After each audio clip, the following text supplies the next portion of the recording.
എല്ലാ കാലത്തും ദൈവത്തിൻ കൃപ പാടിടുവിൻ. അവനിൽ മാത്രം ചാരിടുവിൻ, അവനെ സ്തോത്രം ചെയ്തിടുവിൻ. മനമേ എല്ലാ നേരത്തും ദൈവത്തിൻ്റെ ഓർത്തിടുവിൻ. അവനിൽ ദിനവും ചാരിടുവിൻ, അവനെ സ്തോത്രം ചെയ്തിടുവിൻ. ജനമേ എല്ലാ കാലത്തും ദൈവത്തിൻ കൃപ പാടിടുവിൻ. അവനിൽ മാത്രം ചാരിടുവിൻ, അവനെ സ്തോത്രം ചെയ്തിടുവിൻ. മനമേ എല്ലാ നേരത്തും ദൈവത്തിൻ്റെ ഓർത്തിടുവിൻ. അവനിൽ ദിനവും ചാരിടുവിൻ, അവനെ സ്തോത്രം ചെയ്തിടുവിൻ.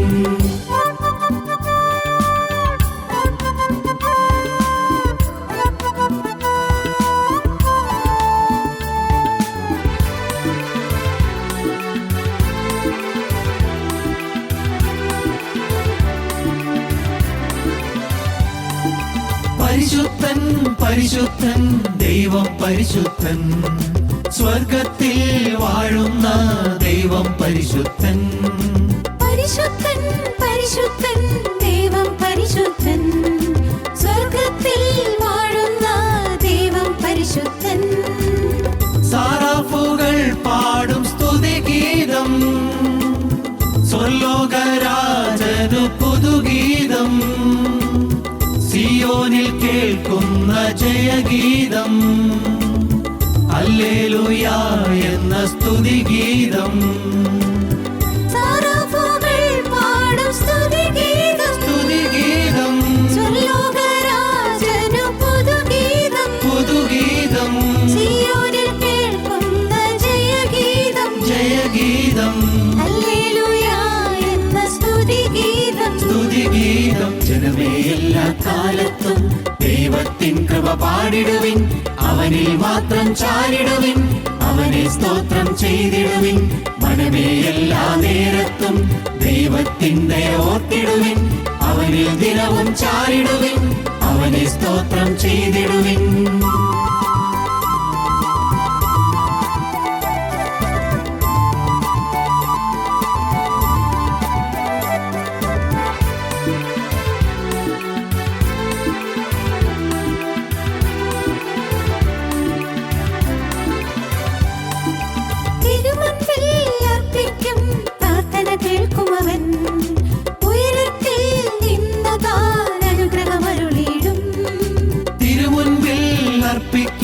പ്രാർത്ഥന കേൾക്കുമവൻ, ഉയരത്തിൽ നിന്നു താൻ അനുഗ്രഹമരുളിയിടും.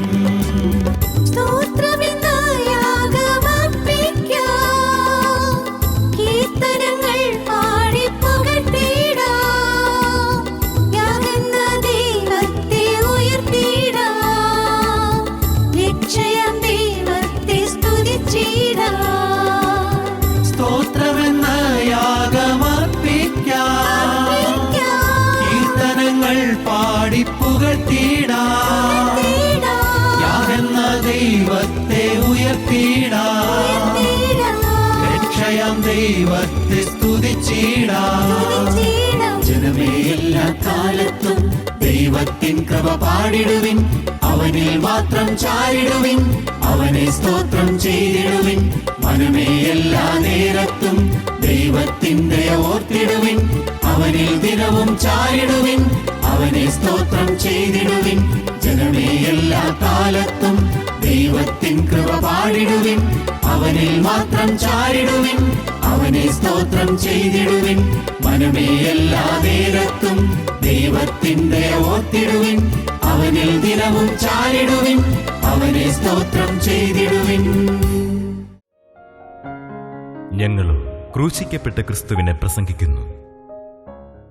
ദൈവത്തിൻ്റെ വലിയ നാമം മഹത്വപ്പെടട്ടെ.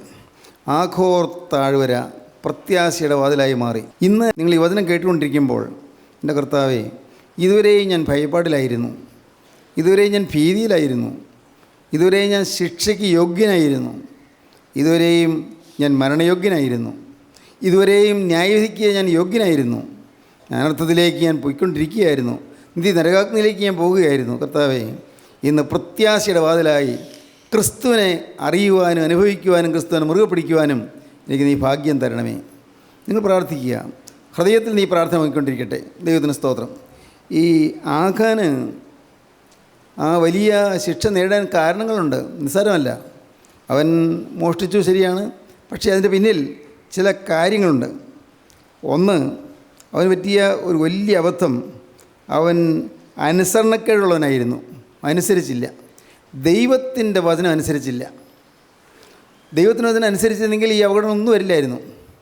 അവന് ഈ കിട്ടിയ വസ്തുക്കളൊക്കെ അവന് തന്നെ കിട്ടാമായിരുന്നു, ന്യായമായി കിട്ടുമായിരുന്നു.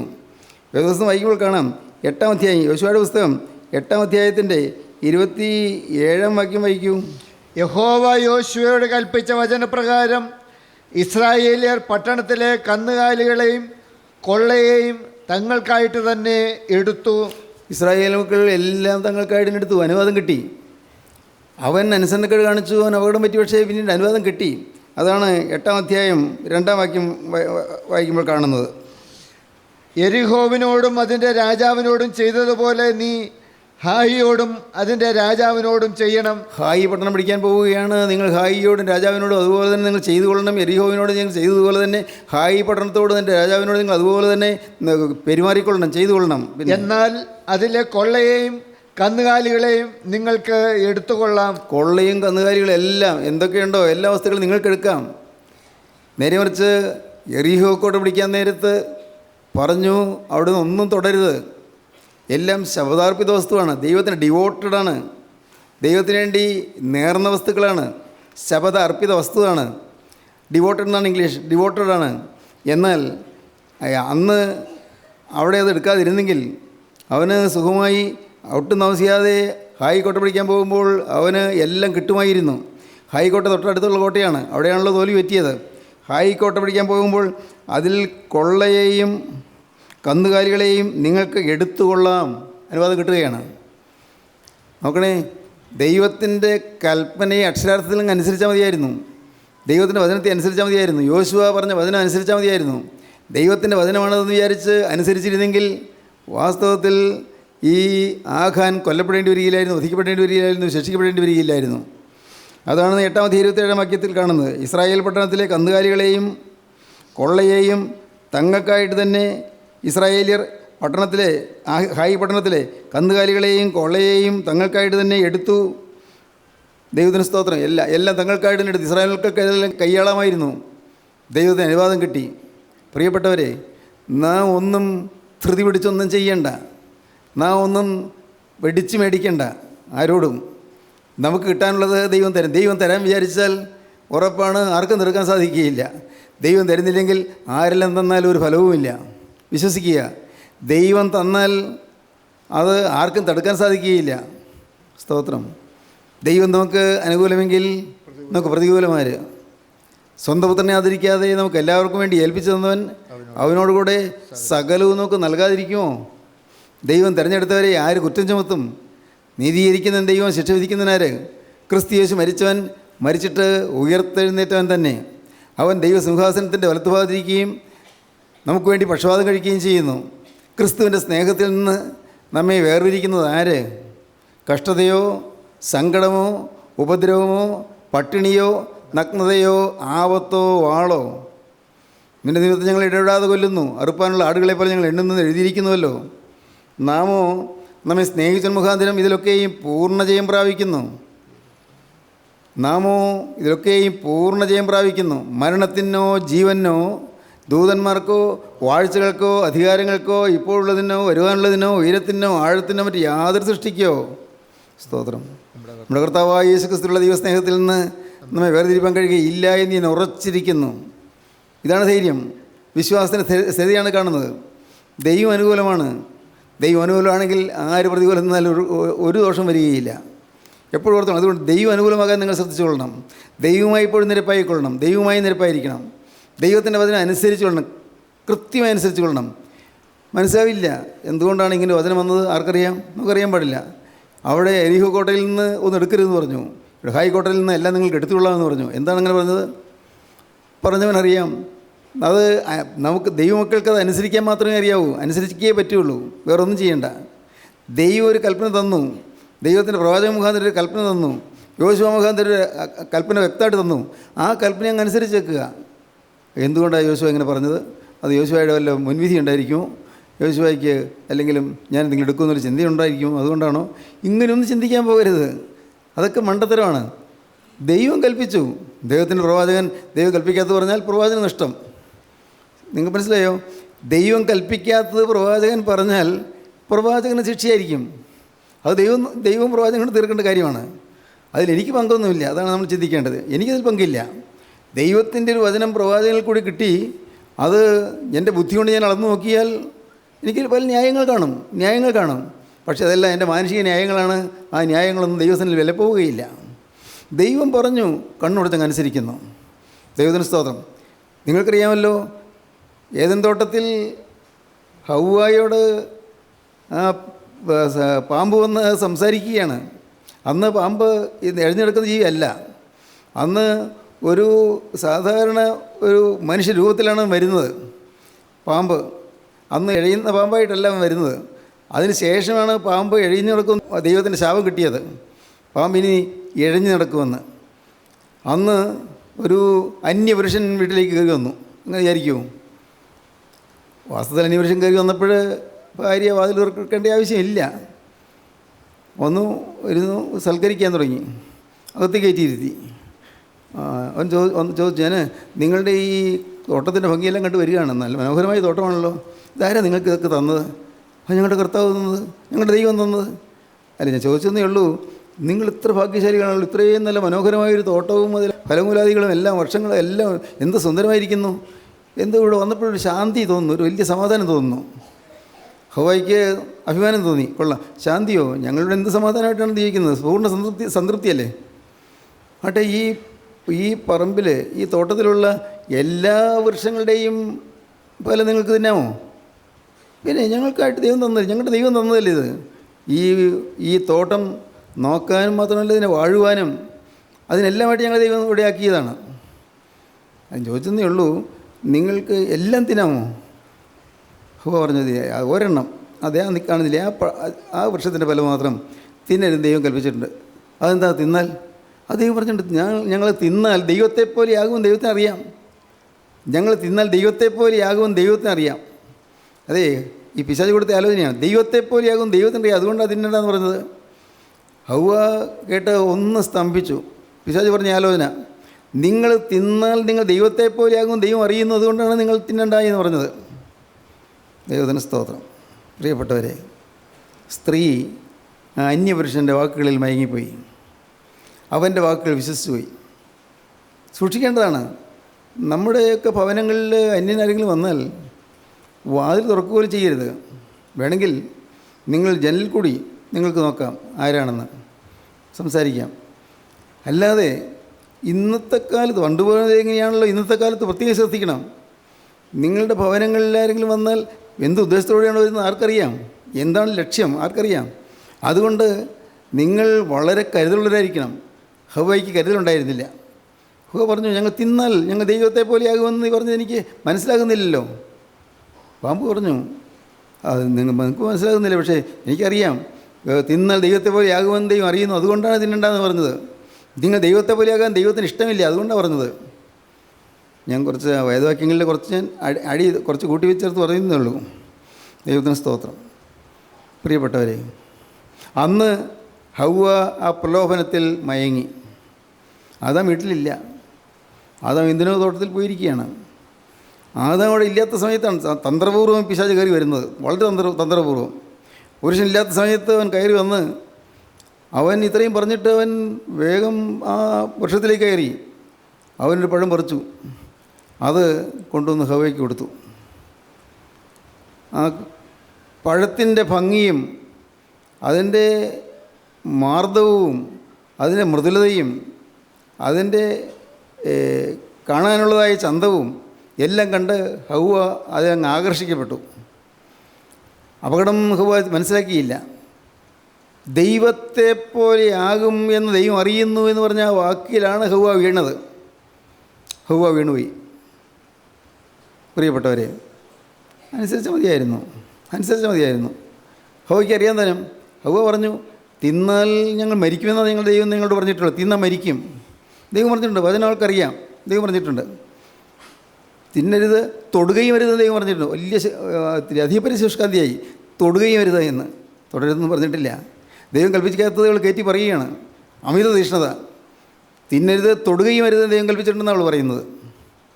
ദൈവത്തിന് സ്തോത്രം. പ്രിയപ്പെട്ടവരെ, സംഭവിച്ചതെന്താണ്? ഹൗവ പാപം ചെയ്തു, ആദാം പാപം ചെയ്തു, പാമ്പ് ശപിക്കപ്പെട്ടു. അവൻ പിന്നെ എഴഞ്ഞു നടക്കാൻ തുടങ്ങി. എഴഞ്ഞേ നടക്കൂ. ആ സാത്താൻ അന്ന് കയറി വന്ന പാമ്പ് അന്ന് അവൻ എഴഞ്ഞു നടക്കാൻ തുടങ്ങി. തന്നെയുമല്ല, ദൈവത്തിന് സ്തോത്രം, സംഭവിച്ചത് മനുഷ്യജാതിക്ക് മുഴുവനും പാപം വന്നു. അനുസരണക്കേട്. ആക്കാൻ പറ്റി അത് തന്നെയാണ്, അനുസരണക്കേട്. പറയുന്നത് ഒന്നും ചിന്തിക്കാതെ ഇങ്ങ് അനുസരിക്കുക, ഒന്നും ചിന്തിക്കാതെ. വീണ്ടും പറയുന്നു, നമ്മുടെ കൂട്ടായ്മയിൽ ഇന്നുള്ള ഒരു വലിയ സന്തോഷ വസ്തുത അനുസരിക്കുന്ന ഒരു കൂട്ട ദൈവമക്കളുണ്ടെന്നുള്ളതാണ്. എല്ലാവരും ആണല്ല, എല്ലാവരും ചിലർക്ക് ഓരോ ബുദ്ധി കൊണ്ട് ചിന്തിക്കുകയും അപകടത്തിലാകുകയും ചെയ്യുന്നവരുണ്ട്. വിശ്വാസം നഷ്ടപ്പെട്ടു പോകുന്നവരുണ്ട്. അപ്പോൾ എന്ത് ചെയ്യാം? പക്ഷേ എല്ലാം ഒന്നും ചിന്തിക്കാതെ കണ്ണുടച്ചങ്ങ് അനുസരിക്കാമോ? നാം ജയിച്ചു. ദൈവത്തിന് സ്തോത്രം. ദൈവത്തിൻ്റെ വചനത്തെ വിശ്വസിക്കുക. യോശുവയിൽ കൂടി കിട്ടിയ വചനത്തെ വിശ്വസിച്ചാൽ മാത്രം മതിയായിരുന്നു. ആ ഡിസൊബീഡിയൻസ്, ആ അനുസരണക്കേട് കൊണ്ട് എന്തെല്ലാം സംഭവിച്ചു? ഡിഫീറ്റ്, തോൽവി സംഭവിച്ചു. ഡിസൊബീഡിയൻസ് കൊണ്ട് വന്നത് ഒന്ന് ഡിഫീറ്റ്, തോൽവി സംഭവിച്ചു. ഹൈക്കോട്ടെ പഠിക്കാൻ പോയവർ അവർ തോറ്റുപോയി. ഡിസൊബീഡിയൻസ് കൊണ്ട് വന്നത് ഒന്ന് ഡിഫീറ്റ്, തോൽവി. രണ്ട് ഡിസ്കറേജ്മെൻറ്റ്. ദൈവജനങ്ങളെല്ലാം നിരുത്സാഹരായിത്തീർന്നു, ഉത്സാഹമില്ലാത്തവരായിത്തീർന്നു. അവരെല്ലാം മനസ്സ് ക്ഷീണിച്ചു പോയി. വലിയ വിജയം എറിഹോയിൽ കിട്ടി. പക്ഷേ എറിഹോയിൽ കിട്ടിയ ആ വിജയം കഴിഞ്ഞ് വിജയം കിട്ടുമെന്നല്ല ഉറപ്പായിയാണ് ഹൈക്കോട്ടെ പഠിക്കാൻ പോയത്. പക്ഷേ അവിടെ തോറ്റപ്പോൾ ഡിസ്കറേജ്ഡായി. Discouragement, disobedience. അതിന് കാരണം ഒന്ന് ഡിഫീറ്റ്, രണ്ട് ഡിസ്കറേജ്മെൻറ്റ്. മൂന്നാമത്തേത് ദൈവത്തിന് സ്തോത്രം, ഡിസ്ട്രക്ഷൻ, നാശം വന്നു ചോദിച്ചു. ഡിസ്ട്രക്ഷൻ, എല്ലാം ഡി കൊണ്ട് ആരംഭിക്കുന്നു. ഡിസ്ട്രക്ഷൻ. നാലാമത്തെ കാര്യം ഡിസ്കവറി. ആരാണ് ഇതിന് കാരണക്കാരെന്ന് കണ്ടുപിടിച്ചു. Defeat, discouragement, destruction and discovery കണ്ടുപിടിച്ചു. ഓരോന്നായിട്ട് തിരിഞ്ഞ് വരികയാണ്. എല്ലാത്തിൻ്റെ ആരംഭം ഡിസൊബീഡിയൻസാണ്, അനുസരണക്കേടാണ്. ദൈവത്തിന് സ്തോത്രം. ദൈവത്തിന് വലിയ നാമം മഹത്വപ്പെടട്ടെ. സംഭവിച്ചതെന്താണ്? അഞ്ചാമത്തെ കാര്യം ദ വാലി ഓഫ് ആഖോർ താഴ്വര. കാര്യങ്ങളെല്ലാം അവതാളത്തിലായി. ആഖോർ താഴ്വരയിൽ ആഖാൻ പിടഞ്ഞു മരിക്കുന്നത് കണ്ടു. പിടഞ്ഞു മരിച്ചു. ദൈവത്തിന് സ്തോത്രം. വളരെ ഗൗരവമേറിയൊരു കാര്യം ഇന്ന് ഞാൻ നിങ്ങളോട് പറയട്ടെ. വളരെ ഗൗരവമേറിയ കാര്യം. ദൈവത്തിന് സ്തോത്രം. വചനത്തെ നിങ്ങൾ കണ്ണുടച്ചങ്ങനുസരിക്കുക. അതെന്ത് എന്ന് നിങ്ങൾ ചോദിക്കേണ്ട. മനസ്സിലാവുന്നില്ല. ചില കാര്യങ്ങൾ മനസ്സിലാകുന്നില്ല. എന്ത് ചെയ്യാം? നമുക്ക് മനസ്സിലാകും. നമ്മുടെ ബുദ്ധി അതിന് തക്കവണ്ണമായിട്ടില്ല. അല്ല, നമ്മൾ മനസ്സിലാക്കാൻ കുറച്ച് ആഗ്രഹിച്ചിട്ടില്ലായിരിക്കും. മനസ്സിലായില്ലെങ്കിലും അനുസരിക്കാൻ തയ്യാറാകുക. പ്രിയപ്പെട്ടവരെ, നിങ്ങൾ കേൾക്കൂ. ജീവനുള്ള ദൈവത്തിൻ്റെ വചനത്തെ പൂർണ്ണമായി അങ്ങ് അനുസരിക്കുക. അല്ലെങ്കിൽ ഡിഫീറ്റ് വരും. സംശയിക്കേണ്ട. ഡിഫീറ്റ്, അത് പരാജയം. എവിടെയെല്ലാമാണോ പരാജയം എന്നൊക്കെ അറിഞ്ഞുകൂടാ. ദൈവത്തിൻ്റെ വചനത്തെ കണ്ണുടച്ചങ്ങ് അനുസരിക്കുക. എനിക്ക് ഈ വേദപുസ്തകത്തിൽ അറിയാൻ വയ്യാത്ത എന്തോരം കാര്യങ്ങളുണ്ട്. ഞാൻ ഈ വേദപുസ്തകത്തിൽ നിന്ന് പലതും പ്രസംഗിക്കുന്നത് ശരി. പക്ഷേ ഇന്ന് എനിക്ക് മനസ്സിലാകാത്ത എത്രയോ കാര്യങ്ങളുള്ളത്. ചില വാക്യങ്ങളുടെ പൊരുൾ എനിക്ക് തിരിയുന്നില്ല. ഞാൻ ഇംഗ്ലീഷ് വായിച്ച് നോക്കി, ഇംഗ്ലീഷ് വേദപുസ്തകം വായിച്ച് നോക്കി, ഇംഗ്ലീഷ് വേദപുസ്തകം ലിവിങ് ബൈബിൾ വായിച്ച് നോക്കി, ന്യൂ ഇൻ്റർനാഷണൽ വേർഷൻ വായിച്ച് നോക്കി. പക്ഷെ എനിക്ക് മനസ്സിലാകുന്നില്ല, പിടികിട്ടുന്നില്ല. ഞാൻ എന്ത് ചെയ്യും? ഞാൻ വിചാരിക്കും, കർത്താവേ, ഇപ്പോൾ ഞാൻ അറിയേണ്ട ആവശ്യമില്ലായിരിക്കും, അതുകൊണ്ട് എനിക്ക് മനസ്സിലാക്കാൻ പറ്റാത്തതായിരിക്കും, ഞാൻ വിട്ടു. അതുകൊണ്ട് ഞാൻ വ്യക്തമായിട്ട് പറയുന്നു, മനസ്സിലായില്ലെങ്കിലും വചനമാണ്. വചനം അനുസരിച്ച് കൊള്ളുക. ഭർത്താവ് ഭാര്യയെ സ്നേഹിക്കണം, അത് വചനമാണ്. ഭർത്താവ് ഭാര്യയെ കരുതണം, അത് വചനമാണ്. ഭർത്താവ് ഭാര്യയെ ബഹുമാനിക്കണം, അത് വചനമാണ്. അനുസരിച്ചേ പറ്റൂ. ചിലർ ഭാര്യയെ ബഹുമാനിക്കുന്നില്ല, അവളെ ഉപദ്രവിക്കുകയും അവളെ ശപിക്കുകയും ചെയ്യുന്നു. ഭാര്യ ഭർത്താവിനെ അനുസരിക്കണം, ഭാര്യ ഭർത്താവിന് കീഴ്പ്പെടണം, ഭാര്യ ഭർത്താവിനെ ഭയപ്പെടണം. വചനമാണ്. ഇതെല്ലാം വചനമാണ്, ലളിതമായ വചനമാണ്. അനുസരിക്കുന്നുണ്ടോ? ഇല്ലെങ്കിൽ അതിൻ്റെ കേടുവരും.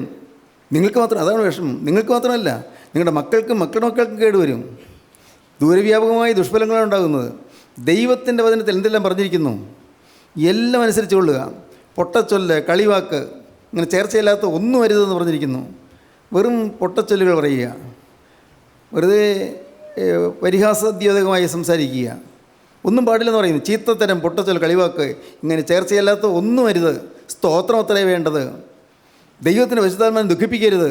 അവനാലല്ലോ നിങ്ങൾ വീണ്ടെടുപ്പ് നാളിനായി മുദ്രയിട്ടിരിക്കുന്നത്. സ്തോത്രം. അതുകൊണ്ട് എപ്പോഴും നമുക്ക് കിട്ടുന്ന വചനത്തിൻ്റെ ഓരോ വാക്കും നിങ്ങൾ ശ്രദ്ധയോടെ കേട്ട് വചനപ്രകാരം നിങ്ങൾ ജീവിക്കുക. വേറൊന്നും വേണ്ട. ഞാൻ പറയട്ടെ, നിങ്ങൾ ഈ വേദപുസ്തകം വായിച്ചാൽ മാത്രം മതി. കൊലോസ് ലേഖനം 3-ാം അധ്യായവും എഫേസ് ലേഖനം 5-6 അധ്യായങ്ങളും 4-5-6 അധ്യായങ്ങളും റോമർ ലേഖനം 12-ാം അധ്യായവും ഇതെല്ലാം വായിക്കുമ്പോൾ നിങ്ങൾക്ക് എളുപ്പം മനസ്സിലാകാത്ത ഭാഗങ്ങളുണ്ട്. എബ്രായ ലേഖനത്തിൽ പല കാര്യങ്ങളും എനിക്കിപ്പോഴും മനസ്സിലായിട്ടില്ല. അതുകൊണ്ട് എനിക്ക് മനസ്സിലായില്ല എന്നുള്ളതുകൊണ്ട് എനിക്ക് അനുസരണക്കേട്ടില്ല. പറഞ്ഞിരിക്കുന്ന സത്യം എനിക്ക് മനസ്സിലായിട്ടില്ല. ഹെസ്കേൽ പ്രവചനത്തിലെ ചില ഭാഗങ്ങൾ എനിക്കിപ്പോഴും മനസ്സിലായിട്ടില്ല. ദൈവത്തിന് സ്തോത്രം. മനസ്സിലാകാത്ത കാര്യങ്ങളുണ്ട്. പക്ഷേ ഞാൻ മനസ്സിലാക്കാൻ അത്ര അങ്ങ് പരിശ്രമിക്കുന്നുമില്ല. കാരണം വേണ്ട, എനിക്ക് ഇത്രത്തോളം മതി. അങ്ങനെ ഞാനൊരു എളിമയോടുകൂടി ആ കാര്യങ്ങൾ സ്വീകരിക്കുകയാണ്. ഞാൻ പറഞ്ഞത്, നിങ്ങൾ ഓരോരുത്തരും വചനം അനുസരിക്കണം. നിങ്ങൾക്ക് ദൈവത്തിൻ്റെ വേലയെക്കുറിച്ചുള്ള ഒരു എരിവ് വരണം. അനേകം ആത്മാക്കൾ എരിവരിക്കൊള്ളുന്നു, അവരെക്കുറിച്ചുള്ളൊരു കരുതൽ വേണം. അനേകർ നശിച്ചുകൊണ്ടിരിക്കുന്നു, അനേകം കുടുംബങ്ങൾ മുടിഞ്ഞുകൊണ്ടിരിക്കുന്നു, അനേകം കുടുംബങ്ങൾ എരിവരിക്കൊള്ളുന്നു, അനേക ജീവിതങ്ങൾ തകർന്നുകൊണ്ടിരിക്കുന്നു. സമാധാനമില്ല, ആർക്കും സമാധാനമില്ല. സമാധാനം കൊടുക്കാൻ എന്താ മാർഗം? അതിനെന്താണ് പോവഴി? അതാണ് നാം അന്വേഷിക്കേണ്ടത്. കുടുംബങ്ങളിലേക്ക് സമാധാനം വരാൻ എന്താ വേണ്ടത്? എനിക്കെന്ത് ചെയ്യാൻ പറ്റും? നാം അതാണ് ചിന്തിക്കേണ്ടത്. കുടുംബങ്ങളിലേക്ക് സമാധാനം നൽകുവാൻ എന്നെക്കൊണ്ട് എന്താകും? ഞാൻ എന്തെങ്കിലും വേണം ചെയ്യേണ്ടത്? ആ ഒരു ചിന്ത നമ്മുടെ ഹൃദയത്തിലേക്ക് വരണം. ആത്മാക്കൾക്ക് വേണ്ടിയുള്ളതായി ദാഹം നോക്കി വരണം. ആത്മാക്കൾക്ക് വേണ്ടിയുള്ളതായ ഒരു ആർത്തി നോക്കി വരണം. അയ്യോ, നഷ്ടപ്പെട്ടു പോകുന്നല്ലോ അനേകർ. സത്യം അറിയാതെ അനേക തിന്മയിലേക്ക് പോയിക്കൊണ്ടിരിക്കുന്നല്ലോ. ദൈവത്തിന് സ്തോത്രം. പ്രിയപ്പെട്ടവരെ, കരുണയുള്ള കർത്താവിൻ്റെ കൃപയാൽ നമുക്ക് ഇന്ന് വചനം ധാരാളമായി ലഭിക്കുന്നുണ്ട്. ഈ ആഖാനെ പറ്റിയ അപകടം നോക്കാർക്കും വരരുത്. അവൻ ലേറ്റായിപ്പോയി പറയാമായിരുന്നു. വൈകിപ്പോയി പറയാൻ. വൈകിപ്പോയി. പറഞ്ഞു, പക്ഷേ ലേറ്റായിപ്പോയി. ദൈവത്തിന് സ്തോത്രം. ദൈവത്തിന് വലിയ നാമം മഹത്വപ്പെടട്ടെ. യൂദസ്കരിയോത്ത് അവൻ കർത്താവിനെ ക്രൂശിക്കാൻ കൊടുത്തതിന് ശേഷം കർത്താവിനെ ക്രൂശിക്കാൻ പോകുകയെന്ന് കണ്ടപ്പോഴേക്കും അവൻ അനുദവിച്ചു. അവന് കിട്ടിയ വെള്ളിക്കാശ്, 30 വെള്ളിക്കാശ് കൊണ്ട് ദേവാലയത്തിലേക്ക് ചെന്നു. മഹാപുരോഹിതന്മാരുടെയും പള്ളിപ്രമാണിയുടെയും അടുക്കൽ അത് കൊടുത്തത്, നിങ്ങൾ തന്നത് എടുത്തുകൊള്ള. ഞാൻ കുറ്റമില്ലാത്ത രക്തത്തെയാണ് ഒറ്റി കൊടുത്തത്. ഞാൻ പാപം ചെയ്തു. ഞാൻ കുറ്റമില്ലാത്ത രക്തത്തെ ഒറ്റി കൊടുത്തതിനാൽ ഞാൻ പാപം ചെയ്തു. അവന് പാപം ചെയ്തു മനസ്സിലായി. ഞാൻ കുറ്റമില്ലാത്ത രക്തത്തെ ഒറ്റി കൊടുത്തതിനാൽ പാപം ചെയ്തു. കൃത്യം പാപം ഏറ്റു പറഞ്ഞു. ശരിയായ കുമ്പസാരമാണ്. അന്നത്തെ മഹാപുരോഹിതന്മാരുടെ അടുക്കൽ തന്നെയാണ് പാപം ഏറ്റു പറഞ്ഞത്. ഞാൻ കുറ്റമില്ലാത്ത രക്തത്തെ ഒറ്റി കൊടുത്തതിനാൽ ഞാൻ പാപം ചെയ്തു. അവൻ പറഞ്ഞു. പക്ഷേ സമയം കഴിഞ്ഞു പോയിരുന്നു. എനിക്ക് നിങ്ങൾ തന്ന പൈസ തിരിച്ചു തരുന്നു. എനിക്ക് നിങ്ങൾ തന്ന 30 വെള്ളിക്കാശ് തിരിച്ചു കൊണ്ടുവന്നിരിക്കുന്നു. എനിക്ക് വേണ്ട. എനിക്ക് ഈ അനീതിയുടെ കൂലി എനിക്ക് വേണ്ട. അവൻ പറഞ്ഞു. പക്ഷേ എന്ത് സംഭവിച്ചു? സമയമായി പോയി. അവർ പറഞ്ഞു, അത് നിൻ്റെ കാര്യം, നീ നോക്കിക്കൊള്ളുക. നീ കുറ്റമില്ലാത്ത രക്തം ഒരു കൊടുത്തോ അല്ല പാപം ചെയ്തു എന്നൊക്കെ പറയുന്നതൊക്കെ നിൻ്റെ കാര്യം, നീ നോക്കിക്കൊള്ളും. സ്തോത്രം. പാവം കാര്യം ഗൗരവമായി പോയില്ലേ? യൂദസ്കരിയോത്ത് 3.5 കൊല്ലം കർത്താവിൻ്റെ കൂടെ നടന്ന എല്ലാ അനുഗ്രഹങ്ങളും കണ്ട്, അനേകർ രോഗസൗഖ്യം പ്രാപിക്കുന്നത് കണ്ട്, കുഷ്ഠരോഗികൾ സൗഖ്യമാകുന്നത് കണ്ട്, കണ്ണുകൂടർക്ക് കാഴ്ച കിട്ടുന്നത് കണ്ട്, മരിച്ചവർ ഉയർക്കുന്നത് കണ്ട്, അത്ഭുതങ്ങൾ കണ്ട് കൂടെ നടന്ന ആ ശിഷ്യന്മാരിൽ പണസഞ്ചി സൂക്ഷിച്ചുകൊണ്ടിരുന്ന, ആ ചുമതലയുണ്ടായിരുന്ന, ആ കൂട്ടായ്മയിൽ പ്രധാനപ്പെട്ട ചുമതല വഹിച്ചിരുന്ന ഇസ്കരിയോത്ത് യൂദ, അവൻ എന്നേക്കുമായി നാശയോഗ്യനായിപ്പോയി എന്നാണ് പറയും. നാശയോഗ്യൻ. യോഹന്നാന് ശേഷം 17-ാം അധ്യായത്തിൽ അതിനെക്കുറിച്ച് പറയും നാശയോഗ്യൻ. ആ നാശയോഗ്യനില്ലാതെ ആരും നശിച്ചു പോയിട്ടില്ലെന്നാണ് കർത്താവ് പറയുന്നത്. നാശയോഗ്യൻ നശിച്ചുപോയി എന്നാണ് പറയുന്നത്. ഈ എവിടെങ്ങളും നമുക്ക് വരരുത്. സമയം കഴിഞ്ഞെന്ന് അനുഭവിച്ചിട്ട് കാര്യമില്ല. ഇന്ന് എന്നൊരു സമയം നമുക്ക് കിട്ടിയിട്ടുണ്ട്. എനിക്ക് കിട്ടിയിട്ടുണ്ട് ഇന്നൊരു ദിവസം. നാളെ എന്താ എനിക്ക് അറിഞ്ഞുകൂടാ. നിങ്ങൾക്കത് ഇന്നൊരു ദിവസം കിട്ടിയിട്ടുണ്ട്. ഇന്ന് നിങ്ങൾ തന്നെ സമർപ്പിക്കൂ. ഇന്ന് നിങ്ങൾ ദൈവത്തോട് പറയൂ, കർത്താവേ, കഴിഞ്ഞതെല്ലാം എന്നോട് ക്ഷമിക്കണം. അനുസരണക്കേടുകൾ എന്നോട് പൊറുക്കണം. കർത്താവേ, തെറ്റുകൾ പറ്റി അതിനോട് ക്ഷമിക്കണം. കർത്താവേ, അർത്ഥസത്യങ്ങൾ ഞാൻ പറഞ്ഞു പോയി എന്നോട് ക്ഷമിക്കണം. വ്യാജം ഞാൻ സംസാരിച്ചു പോയി എന്നോട് ക്ഷമിക്കണം. കർത്താവേ, ഡിസൊബീഡിയൻസ് അനുസരണക്കേട് എനിക്ക് വന്നു പോയി എന്നോട് ക്ഷമിക്കണം. കർത്താവേ, നിന്നെ ഞാൻ അനുസരിക്കാത്തതുകൊണ്ട്, എൻ്റെ വചനം അനുസരിക്കാത്തതുകൊണ്ട് എനിക്ക് ഡിഫീറ്റ് വന്നു പോയി, എനിക്ക് പരാജയം വന്നു പോയി എന്നോട് ക്ഷമിക്കണം. ഡിസ്ട്രക്ഷൻ വന്നുപോയി, നാശം വന്നുപോയി എന്നോട് ക്ഷമിക്കണം. എൻ്റെ കരുണയുള്ള കർത്താവേ, ഡിസ്കറേജ്മെൻ്റ് വന്നു പോയി എൻ്റെ കർത്താവേ. അനേകരെ നിരുത്സാഹപ്പെടാൻ കാരണമായി പോയി എൻ്റെ പാപം കൊണ്ട്. ഞാൻ ഒരാൾ മൂലം അനേകർ നിരുത്സാഹരായിപ്പോയി. കർത്താവേ, എന്നോട് ക്ഷമിക്കണം. ദൈവത്തിന് സ്തോത്രം. കർത്താവേ, ഇനി ആയുസ്സിൽ ഡിസൊബീഡിയൻസ് വരികയില്ല, അനുസരണക്കേട് വരികയില്ല. ദൈവത്തിൻ്റെ വചനം കണ്ണടച്ച് ഞാൻ അനുസരിക്കും. ദൈവത്തിന് സ്തോത്രം. ദൈവത്തിൻ്റെ വചനം ഒന്നും ചിന്തിക്കാതെ ഞാൻ അനുസരിക്കും. കർത്താവേ, എന്തെല്ലാം എനിക്ക് നഷ്ടം വന്നാലും ശരി, എന്തെല്ലാം എനിക്ക് പാകപ്പഴം വന്നാലും ശരി, എന്തെല്ലാം പ്രയാസങ്ങൾ വന്നാലും ശരി, ഞാൻ അനുസരിച്ചിരിക്കും. ദൈവമക്കളെ, നിങ്ങൾക്ക് തീരുമാനിക്കാൻ പറ്റുമോ? അനുസരിക്കും എന്നുള്ള തീരുമാനം, വചനം അനുസരിക്കും എന്നുള്ളതായി തീരുമാനം. ആഖാന് അതൊക്കെ പറ്റിയില്ല, നഷ്ടപ്പെട്ടു പോയി. ആഖാൻ കല്ലേറ് കൊണ്ട് വീണു, മരിച്ചു. നമുക്കാർക്കും ഡിസ്ട്രക്ഷൻ വരരുത്, നാശം വരരുത്, നമുക്കാർക്കും ദോഷം വരരുത്. ഇന്ന് എന്നൊരു സമയം നമുക്ക് കിട്ടിയിരിക്കുന്നു. നിങ്ങൾ വീഴുക കർത്താവിൻ്റെ പാദത്തിൽ, പാപങ്ങൾ ക്ഷമിക്കുന്ന ക്രിസ്തുവിൻ്റെ പാദത്തിലേക്ക് വരിക. ക്രിസ്തുവിൻ്റെ രക്തം നിങ്ങളെ കഴുകട്ടെ. പ്രിയപ്പെട്ടവരെ, ആ തിരുരക്തം നിങ്ങളെ കഴുകട്ടെ, പാപങ്ങൾ ക്ഷമിക്കട്ടെ, എല്ലാ അകൃത്യങ്ങളും പൊറുക്കട്ടെ, നിങ്ങൾക്ക് പുതിയ ജീവിതം തരട്ടെ, അനുഗ്രഹം നിങ്ങളുടെ മേൽ പകരട്ടെ, സ്വർഗീയ അനുഗ്രഹത്തിൻ്റെ വക്താക്കളാക്കി ദൈവം നിങ്ങളെ മാറ്റട്ടെ, എല്ലാ നന്മകളാൽ കർത്താവ് നിങ്ങൾ നിറയ്ക്കട്ടെ. ദൈവത്തിന് സ്തോത്രം. സഹോദരങ്ങളെ, ദൈവം നിങ്ങളെ സ്നേഹിക്കുന്നതുകൊണ്ടാണ് ഇത് പറഞ്ഞു തരുന്നത്. ദൈവം നിങ്ങളെ സ്നേഹിക്കുന്നതുകൊണ്ട് ഇതെല്ലാം നിങ്ങൾ പറഞ്ഞു തരുന്നു. എല്ലാം നിങ്ങൾ ദൈവം കരുതുന്നു. നിങ്ങൾ നാശത്തിലേക്ക് പോകരുതെന്ന് ദൈവം ആഗ്രഹിക്കുന്നു. നിങ്ങൾക്ക് നിത്യജീവൻ നഷ്ടപ്പെടരുത് എന്ന് കർത്താവ് ആഗ്രഹിക്കുന്നു. നിത്യസ്വർഗത്തിലേക്ക് നിങ്ങൾക്ക് പ്രവേശനം തരണമെന്ന് കർത്താവ് ആഗ്രഹിക്കുന്നു. കർത്താവ് നിങ്ങളെല്ലാവരെയും സ്നേഹിക്കുന്നു. അതുകൊണ്ട് ഇന്ന് അനുസരിക്കാൻ തുടങ്ങുക. ദൈവത്തിന് സ്തോത്രം. വചനം കൈക്കൊള്ളാൻ തുടങ്ങുക, വചനം സ്വീകരിക്കാൻ തുടങ്ങുക, വചനത്തെ മാനിക്കാൻ തുടങ്ങുക, വചനത്തെ ആദരിക്കാൻ തുടങ്ങുക, വചനത്തെ ഭയപ്പെടാൻ തുടങ്ങുക. ദൈവത്തിന് സ്തോത്രം. ദൈവനാമം മഹത്വപ്പെടട്ടെ. നമുക്ക് പ്രാർത്ഥിക്കാം. ഹല്ലേലൂയ. ദൈവത്തിന് സ്തോത്രം. കാരുണ്യവാനായ ഞങ്ങളുടെ സ്വർഗീയ പിതാവേ, അതിമനോഹരമായ ഈ സമയത്തിനായി ഞങ്ങൾ നിന്നെ സ്തുതിക്കുന്നു, ഞങ്ങൾ നിന്നെ സ്തോത്രം ചെയ്യുന്നു. കർത്താവേ, ഇതിൻ്റെ വചനം കേട്ട ഈ മക്കളെല്ലാവരെയും അനുഗ്രഹിക്കണമേ. കർത്താവേ, എല്ലാവരുടെ മേലും കർത്താവേ സ്നേഹത്തിൻ്റെയും വിശ്വാസത്തിൻ്റെയും അനുസരണത്തിൻ്റെയും ആത്മാവിനെ അയക്കണമേ എന്ന് പ്രാർത്ഥിക്കുന്നു.